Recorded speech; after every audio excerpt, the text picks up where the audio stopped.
ಉತ್ತರ ಕರ್ನಾಟಕ ನ್ಯೂಸ್, ಇದು ಕನ್ನಡದ ಉಸಿರು. ನಮಸ್ಕಾರ. ಉತ್ತರ ಕರ್ನಾಟಕ ಮುಂಜಾನೆ ನ್ಯೂಸ್ ರೌಂಡಪ್ಗೆ ಸ್ವಾಗತ. ನಾನು ಪ್ರಿಯಾಂಕಾ ಶ್ರೀಗುರು. ಬನ್ನಿ ಕ್ವಿಕ್ಕಾಗಿ ನೋಡೋಣ ಇಂದಿನ ಪ್ರಮುಖ ಸುದ್ದಿಗಳನ್ನು. ಛತ್ತೀಸ್ಗಢದ ಕವರ್ಧಾದಲ್ಲಿ ಗೃಹ ಸಚಿವ ವಿಜಯ್ ಶರ್ಮಾ ಅವರ ನಿವಾಸದ ಹೊರಭಾಗದಲ್ಲಿ ಪೊಲೀಸ್ ಸಿಬ್ಬಂದಿ ನೇಮಕಾತಿ ಅಭ್ಯರ್ಥಿಗಳ ಬೃಹತ್ ಪ್ರತಿಭಟನೆ 4ನೇ ದಿನವೂ ಕೂಡ ಮುಂದುವರೆದಿದೆ.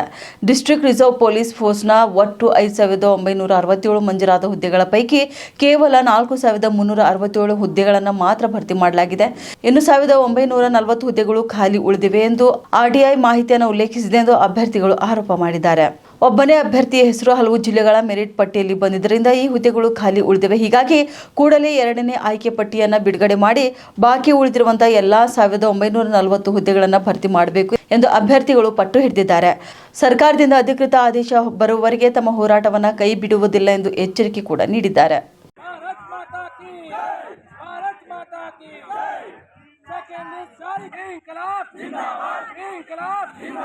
गली गली में डबरा है, गली गली में डबरा है.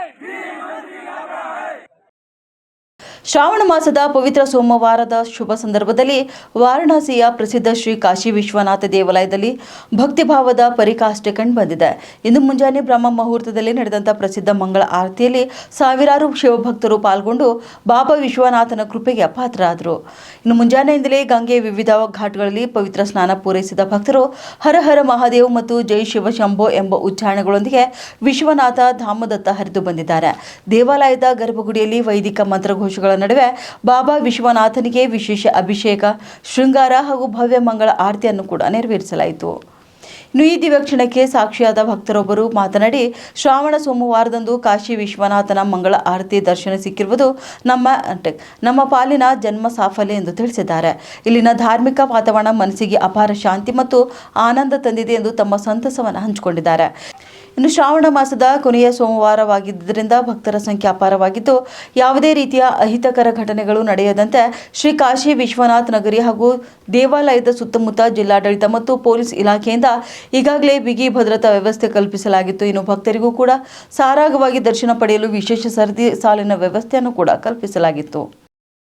ಮಹಾರಾಷ್ಟ್ರದ ನಾಗ್ಪುರದ ರೇಶಿಬಾಗ್ ಮೈದಾನದಲ್ಲಿ ನಡೆದಂಥ ಮಂಥನ್ ಫಾರ್ ಯುವ ನಾಗ್ಪುರ್ 2026ರ ಬೃಹತ್ ಸಮಾರೋಪ ಸಮಾರಂಭದಲ್ಲಿ ಮಹಾರಾಷ್ಟ್ರದ ಮುಖ್ಯಮಂತ್ರಿ ದೇವೇಂದ್ರ ಫಡ್ನವೀಸ್ ಅವರು ಭಾಗವಹಿಸಿ ಯುವ ಜನತೆಯನ್ನು ಉದ್ದೇಶಿಸಿ ಅತ್ಯಂತ ಸ್ಫೂರ್ತಿದಾಯಕ ಭಾಷಣವನ್ನು ಮಾಡಿದ್ದಾರೆ.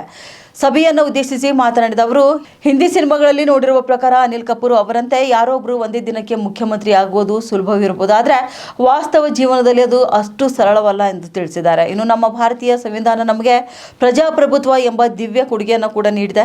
ಈ ಸಂವಿಧಾನದ ಬಲದಿಂದಾಗಿ ಒಮ್ಮೆ ಕಾರ್ಪೊರೇಟರ್ ಆಗಲು ಕೂಡ ಆಲೋಚಿಸಿದ ದೇವೇಂದ್ರ ಫಡ್ನವೀಸ್ ಮುಖ್ಯಮಂತ್ರಿ ಆಗಲು ಸಾಧ್ಯವಾಯಿತು. ಹಾಗೂ ಗುಜರಾತ್ನ ರೈಲ್ವೆ ನಿಲ್ದಾಣದಲ್ಲಿ ಚಹಾ ಮಾಡ್ತಿದ್ದಂಥ ಸಾಮಾನ್ಯ ಮಗು ದೇಶದ ಪ್ರಧಾನಮಂತ್ರಿ ಆಗಲು ಸಾಧ್ಯವಾಯಿತು ಎಂದು ಹೆಮ್ಮೆಯಿಂದ ಹೇಳಿದ್ದಾರೆ. ಇದು ಭಾರತದ ಸಂವಿಧಾನ, ಪ್ರಜಾಪ್ರಭುತ್ವ ಹಾಗೂ ನಮ್ಮ ದೇಶದ ಯುವ ಶಕ್ತಿಯ ನೈಜ ಶಕ್ತಿಯಾಗಿದೆ ಎಂದವರು, ಯುವಕರು ಮನಸ್ಸು ಮಾಡಿದರೆ ಪ್ರಜಾಪ್ರಭುತ್ವ ಮತ್ತು ಸಂವಿಧಾನ ಯಾರನ್ನಾದರೂ ಅತ್ಯುನ್ನತ ಸ್ಥಾನಕ್ಕೆ ತಲುಪಿಸಬಲ್ಲದು ಎಂದು ವಿಶ್ವಾಸ ವ್ಯಕ್ತಪಡಿಸಿದರು. और आपने एक बहुत अच्छा सवाल पूछा है कि व्यक्ति मुख्यमंत्री कैसे बनता है.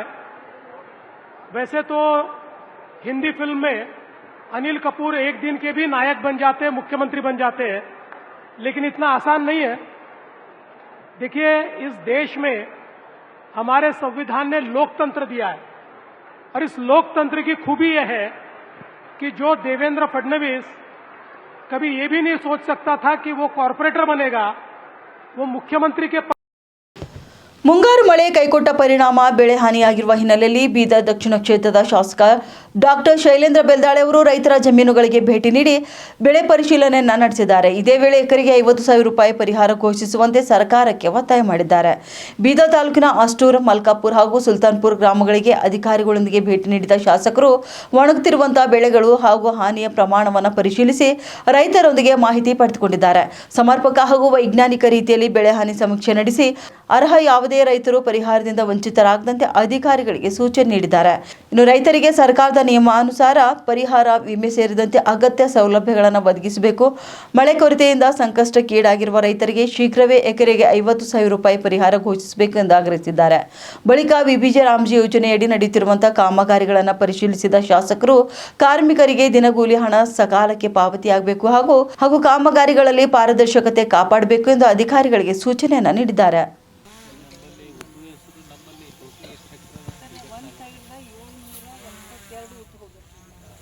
ಎಲ್ಲೋದ್ರಿಂದ ಒಂದು 10% ಹೋದ್ರೆ ಕಾಯಿ ಸರ್ ಇದು ನೀರು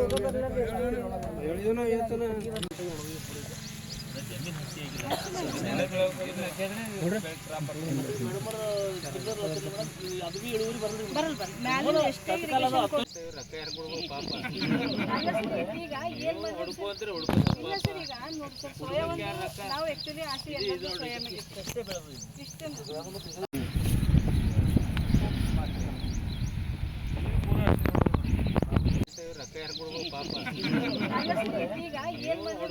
ಮಾಡ್ತೀವಿ ಇಲ್ಲ ಸರ್ ಈಗ ನೋಡಿ ಸರ್ ನಾವು ಆಕ್ಚುಲಿ ಆಸೆ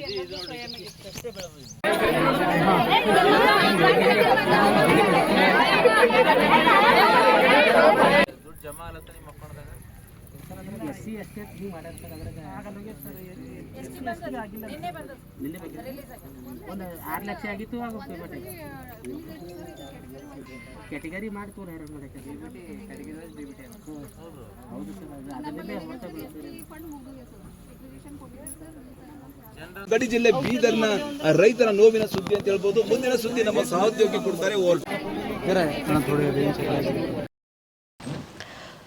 ನೂತನ ಸಚಿವರಿಗೆ ಸ್ವಕ್ಷೇತ್ರದಲ್ಲೇ ಕಪ್ಪು ಬಟ್ಟೆ ಪ್ರದರ್ಶಿಸಿ ಆಕ್ರೋಶ ವ್ಯಕ್ತಪಡಿಸಲಾಗುತ್ತಿದೆ. ಎಸ್ಜೆ ವರ್ಗದಲ್ಲಿ ಸಚಿವ ಡಾಕ್ಟರ್ ಅಜಯ್ ಸಿಂಗ್ಗೆ ಕಪ್ಪು ಬಟ್ಟೆ ಪ್ರದರ್ಶಿಸಲಾಗಿದೆ. ಕೆಲವು ಸಂಘಟನೆಗಳಿಂದ ಕಪ್ಪು ಬಟ್ಟೆ ಪ್ರದರ್ಶಿಸಿ ಆಕ್ರೋಶವನ್ನು ಹೊರಹಾಕಲಾಗಿದೆ.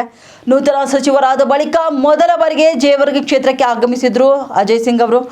ಇನ್ನು ರಾಜ್ಯ ಕಾಂಗ್ರೆಸ್ ಸರ್ಕಾರದಿಂದ ರೈತರಿಗೆ ಬೆಳೆ ವಿಮೆಯಲ್ಲಿ ತಾರತಮ್ಯ ಆಗಿದೆ ಎಂದು ಆರೋಪಿಸಿ ಆಕ್ರೋಶ ವ್ಯಕ್ತಪಡಿಸಲಾಗುತ್ತಿದೆ.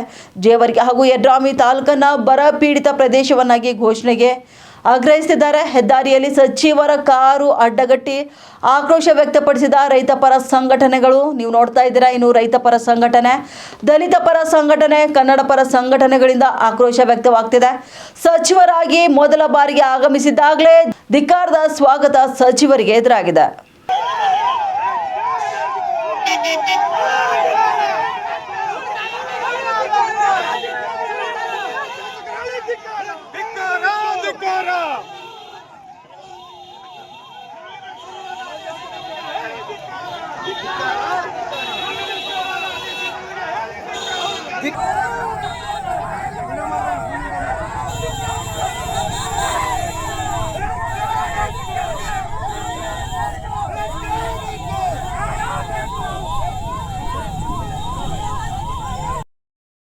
ಎಐಸಿಸಿ ಅಧ್ಯಕ್ಷ ಹಾಗೂ ರಾಜ್ಯಸಭೆಯ ವಿರೋಧ ಪಕ್ಷದ ನಾಯಕ ಮಲ್ಲಿಕಾರ್ಜುನ್ ಖರ್ಗೆ ಅವರು ಉತ್ತರಾಖಂಡದ ರಾಮಲೀಲಾ ಮೈದಾನದಲ್ಲಿ ಭಾಷಣ ಮಾಡಿದ ಸ್ಥಳವನ್ನು ಹವನದ ಮೂಲಕ ಶುದ್ಧೀಕರಣ ಮಾಡಿರುವುದನ್ನು ಖಂಡಿಸಿ ಹುಮ್ನಾಬಾದ್ನಲ್ಲಿ ಕಾಂಗ್ರೆಸ್ ವತಿಯಿಂದ ಬೃಹತ್ ಪ್ರತಿಭಟನೆ ನಡೆಸಲಾಗಿದೆ.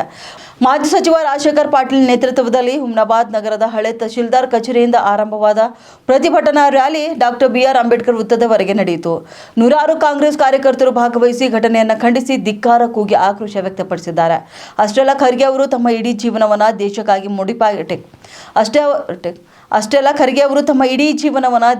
ಮುಡಿಪಾಗಿಟ್ಟ ಹಿರಿಯ ನಾಯಕರಾಗಿದ್ದಾರೆ. ಅಂತಹ ನಾಯಕನ ವಿರುದ್ಧ ಅವಮಾನಕರ ಕೃತ್ಯ ಎಸಗಿರುವುದು ಖಂಡನೀಯ ಎಂದು ತಿಳಿಸಲಾಗಿದೆ.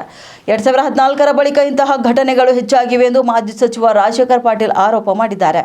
ಕೃತ್ಯದಲ್ಲಿ ಭಾಗಿಯಾದವರನ್ನ ಬಂಧಿಸಿ ಕಠಿಣ ಕ್ರಮ ಕೈಗೊಳ್ಳಬೇಕು ಎಂದು ಒತ್ತಾಯಿಸಿದ್ದಾರೆ.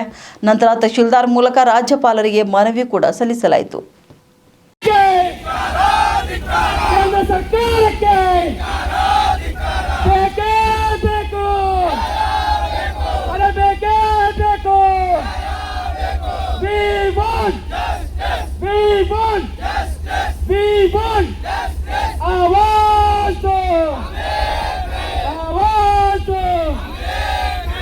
ಎಲ್ಲಿವರೆಗೆ ಹೋರಾಟ, ಎಲ್ಲಿವರೆಗೆ ಹೋರಾಟ, ಯಾತಕ್ಕಾಗಿ ಹೋರಾಟ, ಯಾತಕ್ಕಾಗಿ ಹೋರಾಟ, ಬೇಕೇ ಬೇಕು, ಬೇಕೇ ಬೀದರ್ ನಗರದ ನೆಹರು ಜಿಲ್ಲಾ ಕ್ರೀಡಾಂಗಣದಲ್ಲಿ ಸರ್ಕಾರಿ ಜಾಗದ ಬಳಕೆ ಕುರಿತು ಹಲವು ಪ್ರಶ್ನೆಗಳು ಎದ್ದಿವೆ. ಸುಮಾರು 30x100 ಅಡಿ ಜಾಗವನ್ನು ಖಾಸಗಿ ವ್ಯಕ್ತಿಯೊಬ್ಬರು ಹಲವು ವರ್ಷಗಳಿಂದ ಬಾಡಿಗೆ ಪಡೆದು ನೆಟ್ ಅಳವಡಿಸಿಕೊಂಡು ಕ್ರಿಕೆಟ್ ತರಬೇತಿ ನೀಡುತ್ತಿದ್ದಾರೆ. ಈ ಜಾಗಕ್ಕೆ ಕೇವಲ 5,000 ರೂಪಾಯಿ ಬಾಡಿಗೆ ನಿಗದಿ ಮಾಡಲಾಗಿದೆ ಎಂದು ಕ್ರೀಡಾ ಇಲಾಖೆ ಹೇಳ್ತಿದೆ. ಆದರೆ ಬಾಡಿಗೆ ಮೊತ್ತವನ್ನು ಯಾವ ಆಧಾರದ ಮೇಲೆ ನಿಗದಿ ಮಾಡಲಾಗಿದೆ, ಎಷ್ಟು ವರ್ಷಗಳಿಂದ ಜಾಗ ಬಾಡಿಗೆಗೆ ನೀಡಲಾಗಿದೆ, ಇಲ್ಲಿಯವರೆಗೆ ಎಷ್ಟು ಹಣ ಸಂಗ್ರಹಿಸಲಾಗಿದೆ, ಬಿಲ್ ರಸೀದಿ ಸೇರಿದಂತೆ ದಾಖಲೆಗಳು ಎಲ್ಲಿವೆ ಎಂಬ ಪ್ರಶ್ನೆಗಳು ಇದೀಗ ಎದುರಾಗಿವೆ. ಸರ್ಕಾರಿ ಜಾಗವನ್ನ ಖಾಸಗಿ ಬಳಕೆಗೆ ನೀಡಿರುವುದರಿಂದ ಸಂಪೂರ್ಣ ದಾಖಲೆಗಳನ್ನ ಇಲಾಖೆ ಈಗ ಸ್ಪಷ್ಟಪಡಿಸಬೇಕಾಗಿದೆ. ಆದರೆ ದಾಖಲೆಗಳನ್ನ ಕೇಳಿದ್ರೆ ಅಧಿಕಾರಿಗಳು ಮಾಹಿತಿ ನೀಡಲು ಹಿಂದೇಟು ಹಾಕ್ತಿದ್ದಾರೆ. ಹೀಗಾಗಿ ಕ್ರೀಡಾ ಇಲಾಖೆ ಸೂಪರಿಂಟೆಂಡೆಂಟ್ ಅವರನ್ನ ಪ್ರಶ್ನೆ ಮಾಡಿದಾಗ ಈ ಬಗ್ಗೆ ನನ್ನನ್ನು ಕೇಳಬೇಡಿ, ಹಿರಿಯ ಅಧಿಕಾರಿಗಳನ್ನ ಕೇಳಿ ಎಂದು ಪ್ರತಿಕ್ರಿಯೆ ನೀಡಿದ್ದಾರೆ. ಆದರೆ ಹಿರಿಯ ಅಧಿಕಾರಿಗಳನ್ನ ಸಂಪರ್ಕಿಸಲು ಕಚೇರಿಗೆ ಹೋದ್ರೆ ಯಾರು ಕೂಡ ಸಿಗ್ತಿಲ್ಲ, ದೂರವಾಣಿ ಕರೆಗೂ ಕೂಡ ಸ್ಪಂದಿಸ್ತಿಲ್ಲ. ಹೀಗಾಗಿ 5,000 ರೂಪಾಯಿ ಬಾಡಿಗೆ ಹೇಗೆ ನಿಗದಿ ಆಯಿತು, ಎಷ್ಟು ವರ್ಷಗಳಿಂದ ಬಾಡಿಗೆ ಪಡೆಯಲಾಗ್ತಿದೆ, ಇಲ್ಲಿಯವರೆಗೆ ಎಷ್ಟು ಹಣ ಸಂಗ್ರಹವಾಗಿದೆ, ಹಣ ಸರ್ಕಾರದ ಖಾತೆಗೆ ಜಮೆಯಾಗಿದೆಯೇ ಎಂಬ ಪ್ರಶ್ನೆಗಳಿಗೆ ಇದೀಗ ಕ್ರೀಡಾ ಇಲಾಖೆ ದಾಖಲೆಗಳ ಸಮೇತ ಉತ್ತರ ನೀಡಬೇಕಾಗಿದೆ.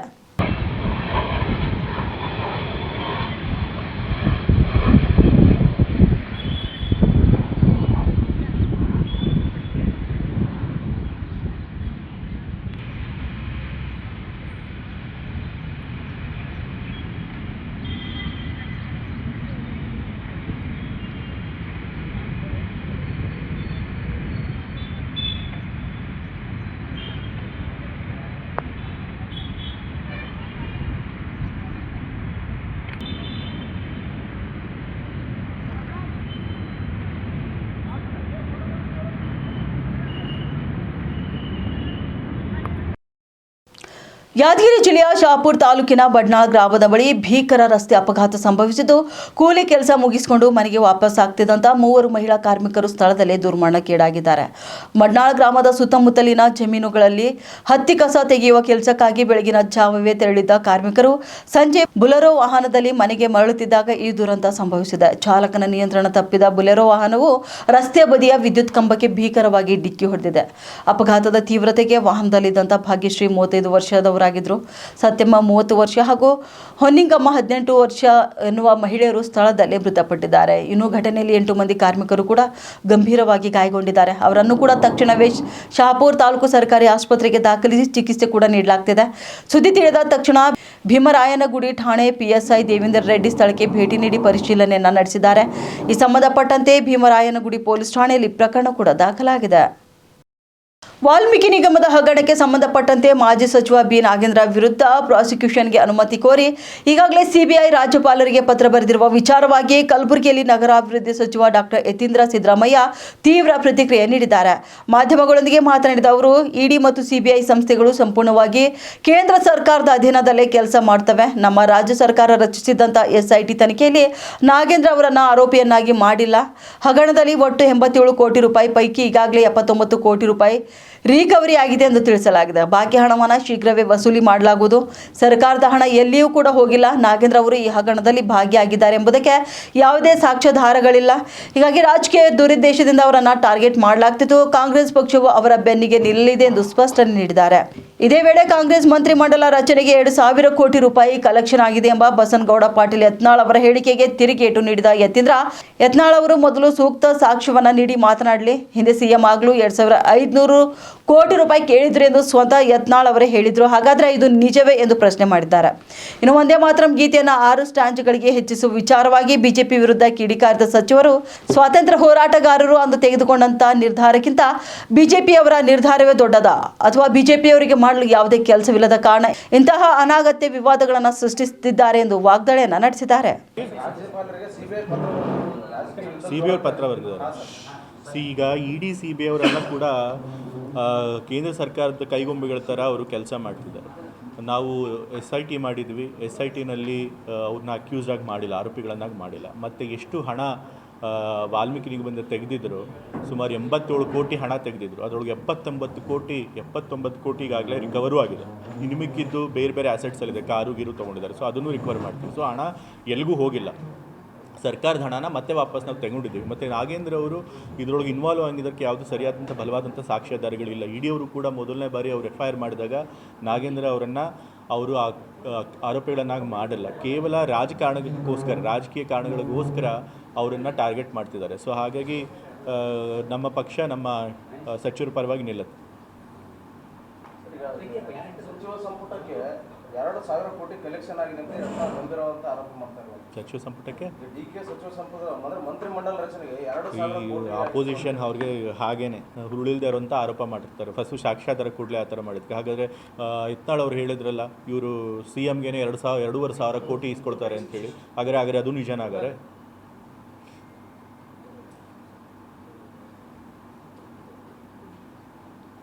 ಒಂದೇ ಮಾತ್ರ ಅಂತ ಈಗ ಮತ್ತೆ ಮುಂದೆ ಬರ್ತಾ ಇರುವಂತ ಈಗ ವಂದೇ ಮಾತರಂ ಇಶ್ಯೂ ಏನಕ್ಕೆ ಇವಾಗ? ಈಗ 6 ಸ್ಟ್ಯಾನ್ಸ್ಗಳು ಮಾಡೋದ್ರಿಂದ ಅವ್ರು ಏನು ನ್ಯಾಷನಲ್ ಸಾಂಗಲ್ಲಿ 6 ಸ್ಟ್ಯಾನ್ಸ್ಗಳನ್ನು ಸೇರಿಸೋದ್ರಿಂದ ಅವ್ರು ಏನು ಸಾಧಿಸ್ದಂಗೆ ಆಗುತ್ತೆ? ಬೇಕು ಅಂತ ನಿಜವಾದ ವಿಷಯಗಳು ಏನಿದೆ ಅದನ್ನು ಡೈವರ್ಟ್ ಮಾಡೋದಕ್ಕೆ ಈ ವಿಷಯ ತರ್ತಾ ಇದ್ದಾರೆ. First of all Vande ಮಾತರಮನ್ನು adapt ಮಾಡ್ಕೊಂಡಿದ್ದು ಮೊದಲನೇ ಬಾರಿ ದೇಶದಲ್ಲಿ, ಅದನ್ನು ಒಂದು ಸ್ವಾತಂತ್ರ್ಯ ಹೋರಾಟದ ಒಂದು ಗೀತೆಯನ್ನಾಗಿ ಮಾಡಿಕೊಂಡಿದ್ದು ಕಾಂಗ್ರೆಸ್ ಪಕ್ಷ 1896ರಲ್ಲಿ. ಅದಾದಮೇಲೆ ಅದ್ರ ಬಗ್ಗೆ ಬಹಳಷ್ಟು ವಿವಾದಗಳಾಯಿತು. ನಂತರ ಕಾನ್ಸ್ಟಿಟ್ಯೂಂಟ್ ಅಸೆಂಬ್ಲಿನಲ್ಲಿ ಅದ್ರ ಬಗ್ಗೆ ಬಹಳಷ್ಟು ಚರ್ಚೆ ಆಯಿತು. ನಂತರ ಸರ್ದಾರ್ ವಲ್ಲಭಾಯ್ ಪಟೇಲ್ ಅವರಾಗಲಿ, ಟ್ಯಾಗೋರ್ ಅವರಾಗಲಿ, ಸುಭಾಷ್ ಚಂದ್ರ ಬೋಸ್ ಅವರಾಗಲಿ ಎಲ್ಲರೂ ಕೂಡ 2 ಸ್ಟ್ಯಾನ್ಸಾ ಮಾತ್ರ ಇವಾಗಿದ್ದು ಇಂದಿನ ಮುಂಜಾನೆ ನ್ಯೂಸ್ ರೌಂಡಪ್ನ ಪ್ರಮುಖ ಸುದ್ದಿಗಳು. ಮತ್ತೆ ಭೇಟಿಯಾಗೋಣ ಮಧ್ಯಾಹ್ನ ನ್ಯೂಸ್ ರೌಂಡಪ್ನಲ್ಲಿ. ನಮಸ್ಕಾರಗಳು.